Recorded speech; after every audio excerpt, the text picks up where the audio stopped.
नमस्कार साथियों, स्वागत है एक बार फिर आल्हा उदल के वीर गाथा के इस सीरीज में। हाजिर हो इस सीरीज की एक नई कहानी लेकर। 12 साल से जिसने कन्नौज को कर नहीं दिया, जिसका किला अभेद्य है, जिसका राजा जादू की विद्या जानता है और जहां से शुरू होने वाली है खुनखुन कोरी के विवाह की अद्भुत कहानी, जिसे लोग चेतकगढ़ की लड़ाई के नाम से भी जानते हैं। क्या आल्हा उदल इस लड़ाई को जीत पाएंगे या फिर इस बार इतिहास करवट बदलेगा? तो आइए शुरू करते हैं असली रणकथा। साथियों, जब तक कन्नौज राज्य की बागडोर वीर रतिभान के हाथों में था, तब तक कन्नौज का सूर्य चारों दिशाओं में तेजी से चमक रहा था। उनका तलवार केवल लोहे का नहीं था, बल्कि वह साहस, अनुशासन और अडिग संकल्प का प्रतीक था।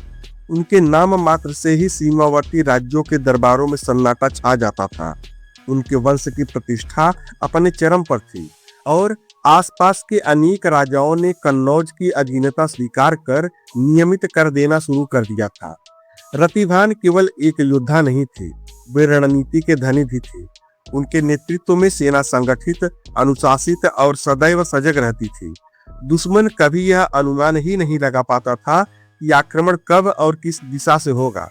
यही कारण था कि कन्नौज का प्रभाव दिन प्रतिदिन बढ़ता गया, लेकिन समय सदा एक जैसा नहीं रहता। जब रतिभान वीर गति को प्राप्त हुए, तो मानो कन्नौज के आकाश से एक उज्जवल नक्षत्र टूटकर गिर पड़ा। राज्य शोक में डूब गया और तब उस समय कन्नौज की बागडोर संभाली राजा जयचंद ने। जयचंद में प्रशासनिक समझ अवश्य थी, परंतु रतिभान जैसा तेज, वैसा रणकौशल और वैसा भय उत्पन्न करने वाला पराक्रम उनमें नहीं था। शत्रु राज्यों ने शीघ्र ही इस परिवर्तन को भांप लिया। जो राजा पहले कर अर्पित किया करते थे, उन्होंने धीरे धीरे कर देना बंद कर दिया। दरबारों में खुशखुशाहट होने लगी कि अब कन्नौज पहले जैसा नहीं रहा। राजा जयचंद ने कई बार व्यवस्था पुनर्स्थापित करने का प्रयास भी किया। उन्होंने दूत भेजे, चेतावनी दी और कुछ स्थानों पर सेना भी रवाना किया, परंतु जहां जहां उन्होंने शक्ति प्रदर्शन किया, वहां उन्हें अपेक्षित सफलता नहीं मिली। सेना में वह आत्मविश्वास नहीं था जो रतिभान के समय हुआ करता था। पड़ोसी शासक अब कन्नौज से भयभीत नहीं, बल्कि अवसर की प्रतीक्षा में थे। धीरे धीरे कन्नौज की चमक फीकी पड़ने लगी। जो राज्य कभी सामर्थ्य का केंद्र था, वह आंतरिक और बाहरी चुनौतियों से घिरने लगा। यह केवल एक राजा के परिवर्तन की कहानी नहीं थी, यह उस सत्य का उदाहरण था कि किसी भी साम्राज्य की शक्ति केवल उसके सिंहासन से नहीं, बल्कि उस पर बैठने वाले व्यक्ति के व्यक्तित्व, साहस और नेतृत्व से तय होती है। उस समय रतिभान के पुत्र राजकुमार लाखन की उम्र भी कम थी। इस प्रकार कन्नौज का स्वर्णिम अध्याय धीरे धीरे संघर्ष के युग में प्रवेश करने लगा। इतिहास ने एक बार फिर सिद्ध किया कि साम्राज्य पराक्रम से बनता है और पराक्रम के क्षीण होते ही साम्राज्य डगमगाने लगता है। साथियों, अब कहानी का रुख मुड़ता है महोबा की ओर, जहां सम्मान, अहंकार और षड्यंत्र की आग एक साथ भड़क उठी थी। महोबा के वीर आल्हा और उदल, जिनकी तलवारों की गूंज दूर दूर तक सुनाई देती थी, अचानक भाग्य ऐसे मोड़ पर आ खड़ा हुआ जहां अपने ही नगर में उनके लिए स्थान शेष न रहा। कहा जाता है कि देवराज इंद्र द्वारा उपहार में मिले दिव्य घोड़े को लेकर वहां विवाद इतना बढ़ गया कि राज दरबार में कटुता फैल गई। बात मान अपमान तक जा पहुंची। परिस्थितियां ऐसी बनी कि महोबा के राजा परमाल ने क्रोध में आकर आल्हा उदल को उनके पूरे परिवार सहित राज्य से निष्कासित कर दिया। और इन सब घटनाओं के पीछे था उरई नरेश मामा माहिल की कुटिल चाल। आल्हा उदल के बढ़ती लोकप्रियता और वीरता के किस्से से मामा माहिल इस कदर द्वेष करता था कि जिस धरती पर आल्हा उदल ने जन्म लिया और जिस धरती की मर्यादा के लिए उन्होंने अपना और दुश्मनों का रक्त बहाया, उसी धरती से मामा माहिल की कुटिल चाल से निर्वासन का दुख भोगना पड़ा। यह उनके लिए किसी वज्रपात से कम न था। आल्हा और उदल के हृदय पर दुख का गहरा बादल छा गया। वे परिवार सहित एक स्थान से दूसरे स्थान भटकते रहे। कई राजाओं के दरबार में गए, अपनी पीड़ा सुनाई, परंतु राजनीति के इस कठोर युग में कोई भी शासक महोबा से बैर लेने को तैयार न हुआ। वीरता का सम्मान हुआ, पर सहायता नहीं मिली। आखिरकार थके हारे वे कन्नौज पहुंची। उस समय कन्नौज की बागडोर राजा जयचंद के हाथों में थी। जब राजा जयचंद को आल्हा उदल की पूरी कहानी पता चली, उनकी वीरता, उनके साथ हुआ अन्याय और उनका अपमान, तो उनके भीतर का क्षत्रिय जाग उठा। राजा जयचंद ने उन्हें शरण दी, न केवल शरण बल्कि सम्मान भी। उनके और उनके परिवार के रहने की व्यवस्था बड़े आदर के साथ कराई गई। कहा जाता है कि उन्हें रिजगीर नामक स्थान पर बसाया गया, जहां उनके सम्मान और सुरक्षा का विशेष ध्यान रखा गया था। कन्नौज में उनके आने से राज्य की सैन्य शक्ति भी सुदृढ़ हो गई। आल्हा और उदल को कन्नौज की सेना का बागडोर दे दिया गया, लेकिन यह भी ये लोग ज्यादा समय तक खुश नहीं रह सके, क्योंकि माहिल की कुदृष्टि यहाँ भी पड़ चुकी थी। जब उड़ई के कुटिल और स्वार्थी मामा माहिल को यह समाचार मिला कि आल्हा और उदल कन्नौज में शरण पाए हुए हैं और राजा जयचंद उनका आदर कर रहे हैं, उसके मन में जलन की ज्वाला भड़क उठी। वह जानता था कि यदि ये दोनों वीर कन्नौज में स्थिर हो गए तो इनकी कीर्ति और भी फैल जाएगी और उसकी कुटिल योजनाएं ध्वस्त हो जाएंगी। फिर बाबा माहिल ने एक बार फिर एक कपटी योजना बनाई। उसने सोचा, जहां शक्ति से काम न बने वहां षड्यंत्र से काम लिया जाए। उसकी कुटिल चाल धीरे धीरे आकार लेने लगी। वह चाहता था कि कन्नौज और आल्हा उदल के बीच ऐसा संदेह और भ्रम पैदा हो जिससे उनका सम्मान फिर संकट में पड़ जाए, या फिर आल्हा और उदल किसी तरह मारे जाएं। कुटिल मामा माहिल ने अपनी चाल चल दी। उसने रानी तिलका के कान भरे और ऐसी परिस्थिति बना दी कि आल्हा और उदल को गाजर के सभी राज्यों से कर वसूलने का दायित्व सौंप दिया गया। यह दायित्व जितना सम्मानजनक दिखता था, उतना ही जोखिम भरा भी था।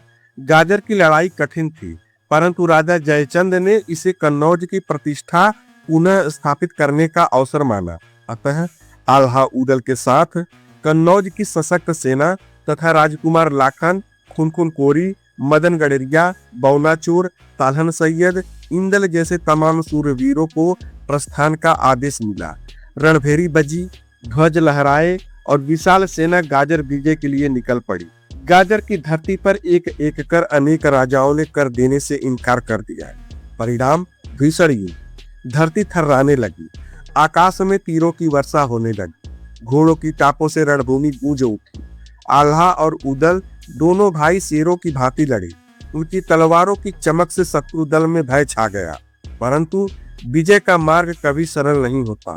इस युद्ध में आल्हा के साले वीर जोगा और भोगा अद्भुत पराक्रम दिखाते हुए शत्रु से भिड़ गए। उन्होंने अनेक योद्धाओं को धराशायी किया, पर अंततः वे रणभूमि में वीरगति को प्राप्त हुए। उनका बलिदान सेना के लिए प्रेरणा बन गया और वही घोड़े जिन्हें लेकर महोबा में विवाद हुआ था, उनमें से एक इस भीषण संग्राम में गिर पड़ा। वह केवल एक पशु नहीं था, वह मान, प्रतिष्ठा और पुराने संघर्षों का प्रतीक था। उसका रणभूमि में गिरना मानो बीते अपमान की अग्नि को और प्रज्वलित कर गया। परंतु इन आघातों के बावजूद आल्हा और उदल का उत्साह नहीं टूटा। वे एक एक कर गाजर के सभी राज्यों को परास्त करते गए। जहां युद्ध हुआ वहां विजय उनकी हुई, जहां विरोध हुआ वहां साहस से उत्तर दिया गया। कन्नौज की ध्वजा पुनः उन किले पर लहराने लगी जहां कभी कर बंद हो चुका था। सबसे रुका हुआ कर वसूलते हुए कन्नौज की सेना आगे बढ़ती जा रही थी और इस अभियान ने यह सिद्ध कर दिया कि वीरता परिस्थितियों की मोहताज नहीं होती। साथियों, अब यह गाथा पहुंचती है उस क्षण पर जहां विजय के बाद भी मन में उत्सव नहीं बल्कि आत्ममंथन की अग्नि जलती है। गाजर के सभी राज्य बलशाली थे। यह अभियान सरल नहीं था। हर किले के पीछे एक सुदृढ़ सेना थी, हर राजा के पीछे स्वाभिमान। परंतु आल्हा उदल, तालहन सैयद, देवा, इंदल, धनुआ तेली, खुनखुन कोरी और राजकुमार लाखन, इन सब ने मिलकर ऐसी वीरता दिखाई कि शत्रु एक एक कर परास्त होते गए। रणभूमि में रक्त बहा, पर ध्वज कन्नौज का लहराया। विजय का सेहरा अंततः राजकुमार लाखन के माथे पर बांधा गया, क्योंकि इस पूरे अभियान में उन्होंने मित्रता, नेतृत्व और साहस का अनुपम उदाहरण प्रस्तुत किया था। विजयी सेना आगे बढ़ती हुई घाघरा नदी के तट पर पहुंची। वहीं पड़ाव डाला गया। आल्हा ने विशाल तंबू लगवाए, सैनिक विश्राम करने लगे। परंतु बाहरी शांति के बीच भीतर एक तूफान उठ रहा था। रात का समय था। तंबुओं के बीच एक बड़े शाही तंबू में सभी प्रमुख सूरवीर एकत्रित हुए। आगे की रणनीति पर विचार हो रहा था, पर आल्हा मौन बैठे थे। उनकी दृष्टि सामने जलते दीपक पर स्थिर थी, मानो उस टिमटिमाती लौ में वे बीते युद्धों की छाया देख रहे हो। उनका मन विचलित था। अब तक के भयानक युद्ध, गिरे हुए साथी और उन घावों की पीड़ा जो तलवार से नहीं बल्कि स्मृतियों से मिलती है। उदल ने अपने बड़े भाई के चेहरे की उदासी पढ़ ली। वह उठे और बोले, भैया, आप इतने शांत क्यों हैं? आपकी इस उदासी का कारण हमें बताइए। आल्हा ने गहरी सांस ली। स्वर भारी था। उदल, तुम सही कहते हो। मेरा मन अशांत है। इस युद्ध में हमने बहुत कुछ खो दिया। वह घोड़ा जिसके कारण हमें महोबा से निकाल दिया गया, वह भी रणभूमि में गिर पड़ा। और इंदल के दोनों मामा जोगा और भोगा, जिन्होंने सुख दुख में साथ दिया, वे भी आज हमारे बीच नहीं रहे। इतना कहते कहते आल्हा की आंखें भर आई। वह महाबली जिसने शत्रुओं के सामने कभी सिर न झुकाया, आज अपने खोए हुए साथियों की स्मृति में व्याकुल था। तब उदल आगे बढ़े। उनका स्वर दृढ़ था, पर भाव करुणा से भरे हुए थे। भैया, युद्ध में विजय ही सबसे बड़ा सत्य होता है। उसे विजय के लिए क्या खोया और क्या पाया, इसकी गणना नहीं की जाती। हाँ, जिन्हें हम खो चुके हैं उनकी जगह कोई नहीं ले सकता। यह उतना ही सत्य है जितना कि सागर में जल। परंतु खोई हुई चीजों पर शोक और पाई हुई चीजों पर गर्व, दोनों ही एक क्षत्रिय को शोभा नहीं देते। हमने यह युद्ध अकारण नहीं लड़ा। जब हमारे बुरे दिन थे, तब कन्नौज ने हमें आश्रय दिया।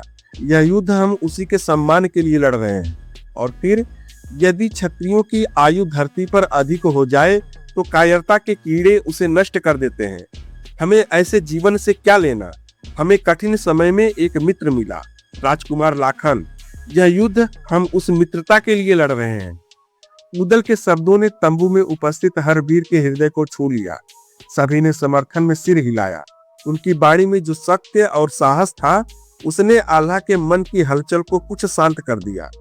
आल्हा ने धीरे धीरे आंसू पोंछे और चेहरे पर फिर वही तेज लौट आया। उन्होंने राजकुमार लाखन की ओर देखा और कहा, राजकुमार लाखन, सूची निकाल कर देखो कि अब कितने ऐसे राजा शेष हैं जिन्होंने लंबे समय से कन्नौज को कर नहीं दिया। अब हमारी दिशा उधर ही होगी। दीपक की लौ अब स्थिर थी। निर्णय हो चुका था। घाघरा के तट पर वह रात केवल विश्राम की नहीं, बल्कि वह अगले अभियान की भूमिका थी। घाघरा के तट पर जली उस दीप शिखा के बीच अब अगला लक्ष्य तय होने वाला था।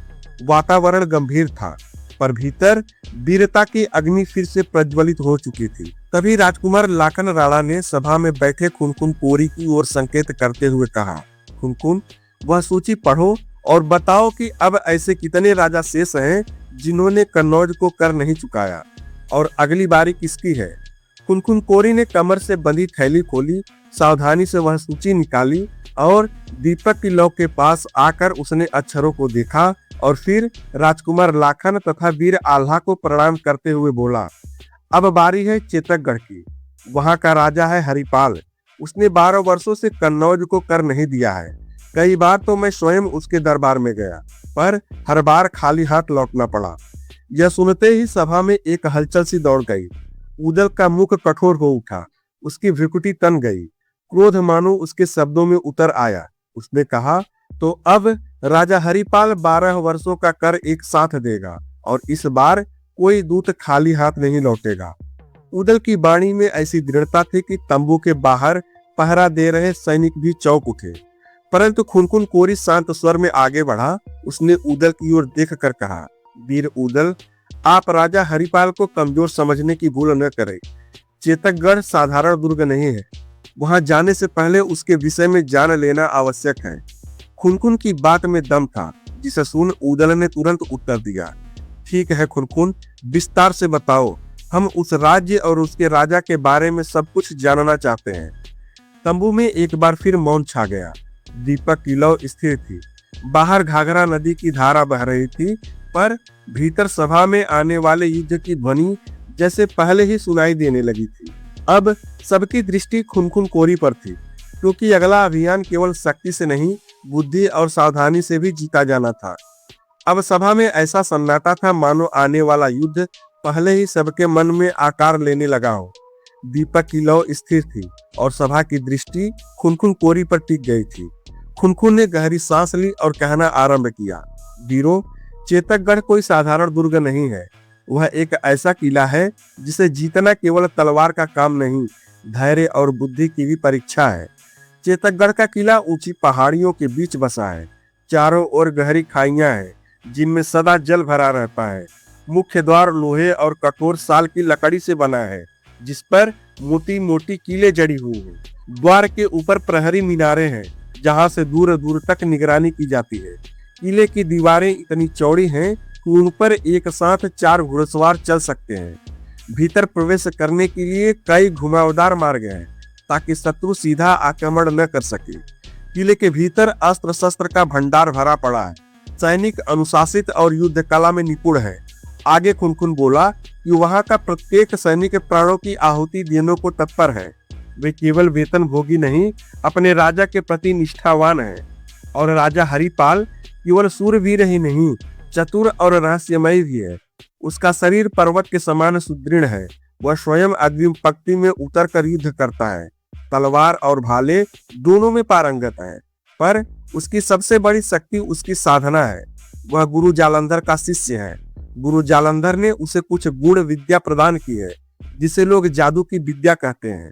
कहते हैं कि हरिपाल युद्ध भूमि में ऐसी युक्तियां अपनाता है कि शत्रु भ्रमित हो जाए। कभी धुएं की आड़, कभी अचानक दिशा बदल देना, कभी रात्रि में मायावी आक्रमण। इस कारण उसके विरुद्ध कई बार शत्रु परास्त हुए हैं। खुनखुन की बातें सुनकर सभा में बैठे वीर एक दूसरे की ओर देखने लगे। सबको आभास हो रहा था कि यह युद्ध साधारण नहीं होने वाला था। खुनखुन आगे बोला, राजा के 2 पुत्र हैं, कालिंदीपाल और मेहंदीपाल। कालिंदीपाल बड़ा पुत्र है, ऊंचा कद, विशाल भुजाएं और क्रोध में अग्नि की समान। वह धनुर्विद्या में अद्वितीय है। उसका छोड़ा हुआ तीर लक्ष्य भेदे बिना लौटता नहीं। मेहंदीपाल उससे छोटा है, पर वह भी उतना ही तेजस्वी है। वह घुड़सवारी और तलवारबाजी में अद्भुत है। रणभूमि में वह इतनी तीव्र गति से वार करता है कि शत्रु संभल ही नहीं पाता। दोनों भाई अपने पिता के समान साहसी हैं और चेतकगढ़ की रक्षा को अपना धर्म मानते हैं। अब खुनखुन का स्वर थोड़ा बदल गया। उसने कहा, और राजा हरिपाल की एकमात्र पुत्री है राजकुमारी रचना। उसकी सुंदरता का वर्णन शब्दों में करना कठिन है। उसका मुख कमल के समान उज्जवल है, नेत्र शांत झील की तरह गहरे और मन को मोह लेने वाले हैं। वह केवल रूपवती ही नहीं, बुद्धिमती भी है। शास्त्र और शस्त्र दोनों का ज्ञान रखती है। कहते हैं वह किले की प्राचीर से सूर्यास्त देखा करती है और बीड़ा के मधुर स्वर से वातावरण को मोह लेती है। चेतकगढ़ के लोग उसे देवी का रूप मानते हैं। खुनखुन ने अंत में कहा, इसीलिए वीरों, चेतकगढ़ पर चढ़ाई करना केवल कर वसूलने का कार्य नहीं होगा। यह एक ऐसे दुर्ग और ऐसे परिवार से टकराना होगा जो शक्ति, रणनीति और रहस्य तीनों में निपुण है। उसकी बात समाप्त होते ही सभा में गहरा मौन छा गया।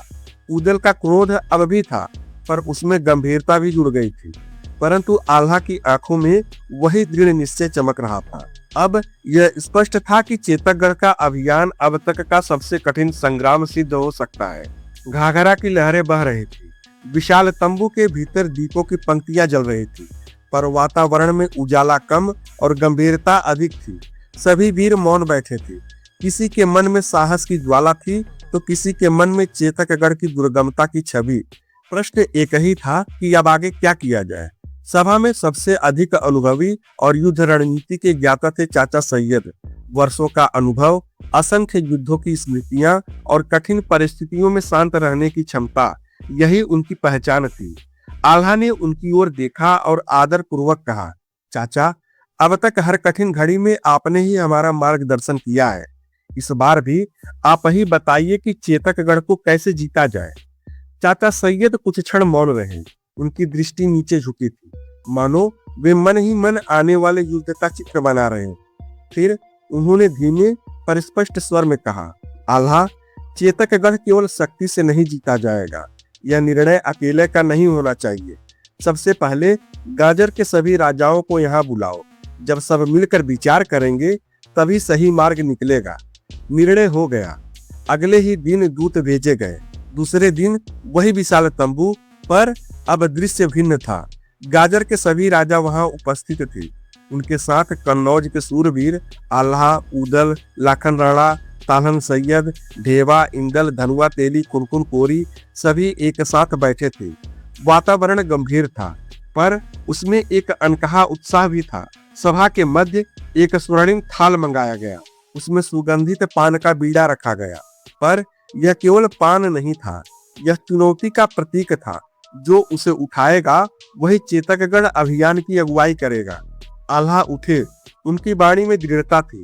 उसने कहा कि आप सब यहाँ आए हैं तो इसका कारण आप सबके सामने स्पष्ट कर देता हूँ कि हमारा अगला लक्ष्य है चेतकगढ़। उसके राजा हरिपाल हैं। 12 वर्षों से कन्नौज को कर नहीं दिया, परंतु अब समय आ गया है कि वह 12 वर्षों का कर एक साथ चुकाए। पर मैं जानता हूँ वह इतनी सरलता से नहीं मानेगा। युद्ध निश्चित है, इसलिए आप सबको यहाँ बुलाया गया है। जिसे अपनी भुजाओं पर गर्व है, जिसे अपनी रणनीति पर विश्वास है, जो स्वयं को सच्चा योद्धा समझता है, वह आगे बढ़े, इस पान के बीड़े को उठाए और इस युद्ध की अगुवाई का संकल्प ले। आल्हा की बाड़ी तंबू की दीवारों से टकराकर गूंज उठी और फिर एक गहरा सन्नाटा छा गया। किसी ने हाथ नहीं बढ़ाया। गाजर के राजाओं के चेहरे गंभीर थे।